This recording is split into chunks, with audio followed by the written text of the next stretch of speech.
8, 7, 6, 5,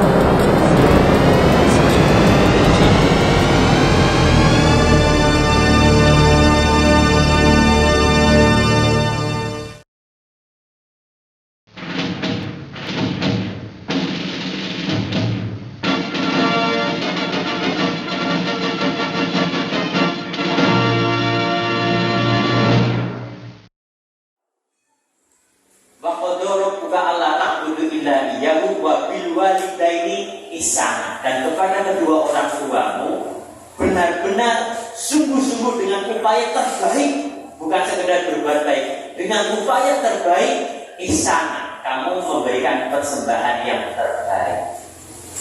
Ngapunten Bu, sehebat-hebatnya anak memberikan sesuatu kepada orang tua nggak bisa dibandingkan dengan apa yang orang tua berikan kepada anaknya.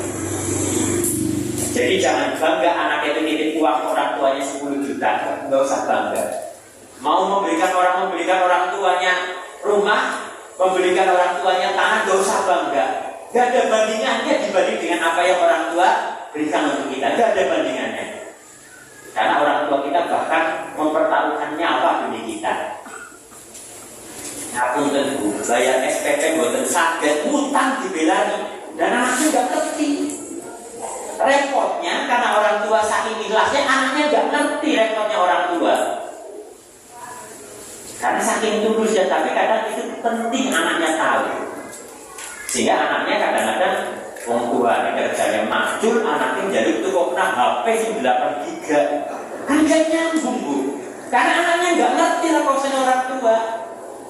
Jalur motor ngamuk-ngamuk, dong tuanya mikir gue mangan kali bayar SPP be mumet. Jalur motor kali HP. Karena mereka gak ngerti, ya kita biasakan ngerti. Ini penting, apalagi di ayat ini kemudian dilanjutkan imma yablughuna indaka, apabila telah sampai orang tua kita itu ada di sisi kita. Mufasir sebagai menyampaikan berada dalam pemeliharaan kita. Artinya orang tua kita sudah tidak bisa mandiri secara finansial maupun fisik. Imma yablughuna indakal kibaru ahaduhuma aw kilahuma. Kalau orang telah sampai orang tua kita itu ada di sisi kita, di pemeliharaan kita, karena secara fisik dan finansial sudah tidak mumpuni, nggak bisa cari kerja lagi, nggak bisa menghasilkan uang, dan mereka sudah tua renta, salah satunya atau keduanya, fala taqul lahuma uffin, maka jangan kamu pernah mengatakan ufin. Ufin itu sebetulnya kotoran kuku Bu, si marahin ganjel. Diterjemahkan di Indonesia itu sebagai Artinya dalam kondisi orang tua kita sudah tidak bisa mandiri secara finansial dan fisik saja, mengatakan sesuatu yang bisa membuat ganjalan pada hati orang tua kita saja nggak boleh. Apalagi orang tua kita masih sehat, apalagi orang tua kita masih mandiri secara fisik dan finansial. Bahkan orang tua kita sudah tidak bisa apa-apa lagi, kita nggak boleh mengatakan sesuatu yang membuat perasaan orang tua kita itu merasa tidak enak dan terganjal. Bapak Ibu sekalian, kira-kira kondisi orang tua kita yang sudah tidak bisa mandiri secara finansial dan fisik itu seperti siapa Bu? Seperti kita waktu masih bayi, nyari uang nggak bisa, makan harus disuapi, buang air besar harus dicekoki, nangis harus digendong, apapun itu. Kalau orang tua kita sudah posisinya seperti kita waktu masih bayi, itu saja mengatakan sesuatu yang membuat orang tua kita merasa berkecil hati, itu nggak boleh. Misalnya orang tuanya kena stroke, tiap hari kita mandikan, ya kopi, yakin kesel banget orang-orangnya. Bilang kan orang tua itu nggak boleh. Apalagi orang tua kita masih sehat. Imma yablughuna indakal kibaru ahaduhuma aw kilahuma fala taqul lahuma uffin. Itu enggak boleh Bapak Ibu sekalian. Zaman sekarang kan anak di Jakarta telepon orang tua karena nggak bisa kerja dikarenakan sakit. Bu kula nanti ganti itu mboten sakit kerja niki Bu. Bapak pilih siapa? Tinggi kasusnya demam tinggi, mangkat Pak orang tua di Jakarta Pak. Berdua ditinggal, sabunya ditinggal. anaknya didatangi ke Jakarta. Begitu orang tuanya telepon ke bapak awalnya kayaknya mandan Girges, bapak kesel banget sih, ngeyel sudah saya kasih tahu aja mau sapa aja macul, aja keselan, berdumai teleponnya ditutup selesai Pak. Anaknya nggak pulang dengan alasan takut pekerjaannya A, B, C, wong tuanya ninggalin lebih sudah ditinggal Bu. Dan anaknya pamit rombina kok bok gawean kok bok A, B, C. Pokoknya itu bagaimana caranya tidak usah pulang, malah domei. Melalui curhat kan orang tua dan Bapak Ibu sekalian, kita harus merenungi saat anak-anaknya sudah mulai besar. Orang kita saja punya sewu waktu anaknya masih kecil bergantung total kepada kita, semuanya orang patut Bu. Begitu tiba-tiba anaknya sudah tidak mau tidur bareng orang tuanya, kadang diajak pergi bersama, sudah ada janji dengan temannya, mulai sedih orang tua. Anakku barang gede ya, orang butuh orang tuanya apa ya? Katanya istilah teman. Dan ditambah lagi anaknya sudah kerja, sudah punya anak di rumah. Orang tua tinggal berdua. Tadinya anak-anaknya ramai, tinggal berdua, kesepian Bu. Karena saya punya pengalaman, tadinya saya nggak berpikir sedalam itu. Ibu saya manggil orang tua kami, saya meninggal itu bapak itu saat saya kelas 2 sanawiyah. Ibu saya punya anak 7, sedang saya 2 sanawiyah itu ngurusi anak 7 itu sendirian. Satu orang tua bisa merawat 10 anak Pak. Tapi 10 anak turun karuan bisa membeli wong tua. Ibunya tinggal 1, beriang-beriangan rapat, ya ibunya melu sapa. Semuanya akan berusaha bagaimana caranya bingungan sama keluarku.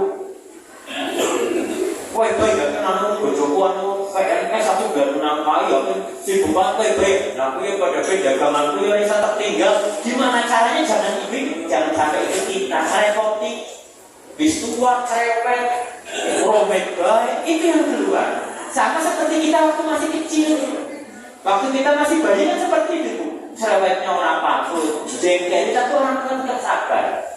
Tapi begitu kemudian orang tua kita sudah sembuh, sudah seperti kita waktu kecil, itu justru kita tidak ingat kondisi itu.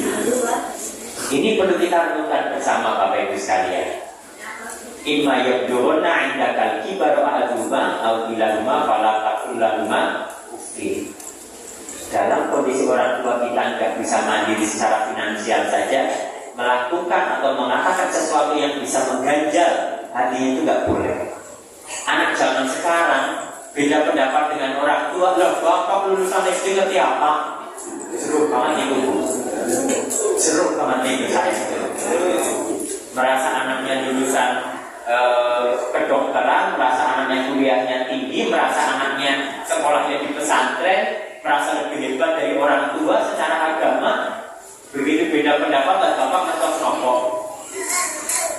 Dalam Pak itu bapak seorang tua. Orang tua saja kadang yang cemburu dengan menantu Pak. Saya pernah cerita diskusi dengan Pak Fikri, bapak saya gonggong. Kau kan beli dong, nggak beli ke sih, Pak Fikri.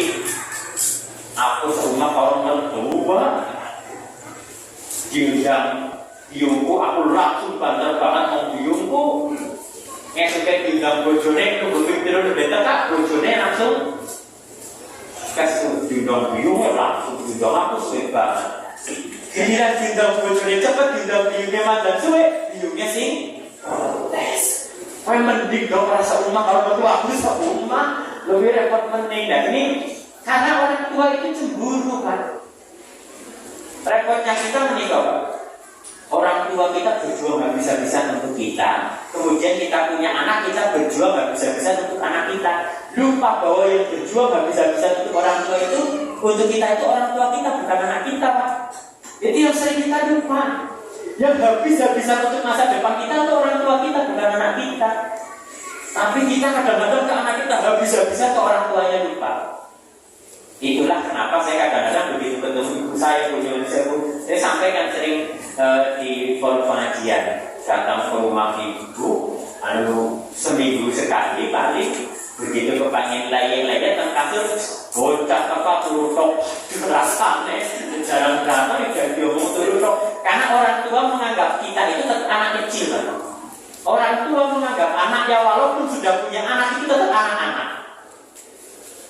kenapa Mbah biasanya dengan kultum itu senangnya luar biasa, karena rindu dengan kegemasan anaknya waktu kecil, yang total bergantung kepada orang tua, bisa digendong. Begitu anaknya dewasa, sok sudah mandiri, gak butuh orang tua. Mbahnya rindu, makanya kepengen jadi pahlawan di mata cucunya. Orang tuanya gak boleh makan es krim, ya kalau Mbah parang. Karena kepengen jadi pahlawan. Makanya kadang orang Mbah itu dengan anak itu sering meributkan, karena Mbah kok bebas sih waktu tempurung buat apa? Ibu saya walaupun sudah usia seperti saat ini, saya tetap cium tangan, kiri kanan kiri. Itu rutinitas, bukan seremonial. Walaupun tiap datang ke rumah ibu, kadang-kadang ibunya ngejak ngobrol, kalau itu sih dijajari bingung, apa sih? Kadang orang penting banget omongannya, tapi serius sekali. Seneng banget karena Pak sudah mulai sepi di rumah sendirian, bingung, apalagi tinggal seorang Pak. Kenapa kayak ngomong kalau tembok? Betul sakit. Ini kan perlu menjadi perenungan kita. Begitu kita datang, orang tua itu dekat dengan anak itu ya karena yang merawat, membimbing, membina, dia tetap merasa lebih pintar karena pakai bawah itu biasa Bu. Itu biasa ngomong anak nenek. Apalagi ibu saya usia 74 itu masih suka main WA sama Facebook. Allah, broadcast bolak-balik, dia bener apa orang, Mumpet gak dijawab pasti dia tapi ini mau biung nih. Nah, setelah beberapa kali dulu broadcast terus kan. Kayaknya mulai saya kasih tahu, Bu, ini kayaknya ini biasanya kontrol. Tapi jadi bolak-balik kontrol, bener apa orang, dijanjinya rasanya biungnya. Dulu lebih repot lagi Bu. Ibu kami bilang ulang tahun anaknya iuran di HP. Nah, dia kepriwe caranya. Gimana dengan orang sedikit kok menang. Dalam batin kecil kayak gitu, malah merepoti anaknya, takon baik, takon cara ngirim gambar kepriwe, takon cara kirim nomor kepriwe. Sudah tanya terus Bu. Loh bukan, kadang-kadang kan ini pun diparingi terus Bu. Dari setengah aku ya betul kirim namanya bulan balik. Tapi itulah orang tua kita saat sudah sepuh. Mirip kita waktu masih kecil, lihat buku, ini apa? Kuda. Ini apa? Singa. Itu juga ini apa? Kuda. Ini apa? Anak kita kan begitu waktu masih kecil. Nah, orang tua kalau sudah semakin sepuh, sifat kekanak-kanakannya mulai keluar, mulai memorinya berkurang, mulai manja seperti anak-anak, kesepian di rumah. Ini kita harus mengambil peran itu. Penting bagi kita untuk menyempatkan lah, tidak harus menunggu momentum untuk datang ke rumah orang tua kita. Curhat beriak itu kadang-kadang nggak selalu beriak. Hanya ingin ngasih tahu jadi ke orang tahu dolar tapi gengsi orang tua kita. Masa mau pengennya lah tukangan, nggak ada ceritanya orang tua kayak gitu. Kadang yang mau main program kepengen kepengen dikunjungi Bapak Ibu sekalian. Makanya penting kita makan ke restoran, ngajak anak kita makanya enak. Kayaknya mau tua atau pembuatan. Jadi pun nama apa ya bapak ya. Rumusnya setengah lah kali ya mau tua pula ikan taruh di rumah. Udah senang banget. Wong ibu itu basakan gorengan, itu bahasa tengah Jumat pun senang ekor. Pulang dari Jakarta beli oleh-olehnya dan gombol itu pun senang ekor. Itu orang tua. Mau ada kayak misalnya ibu saya baru datang, ditanya kapan bertemu orang Jakarta menikah pribadi kulit apa bedanya? Kok sama si biungnya, mau sing mantunya biasa, baik orang tuanya kalau ekor dewa dia. Ya, karena memang saking ingin agar mungkin kita itu di hadapan misalkan mertua itu baik. Itu orang tua masih menganggap kita anak kecil dan tidak mampu bersikap baik kepada mertua. Kadang-kadang orang tua seperti itu. Imma yablughunna 'indakal kibaru ahaduhuma aw kilahuma fala taqul lahumā uffin wa lā tanharhumā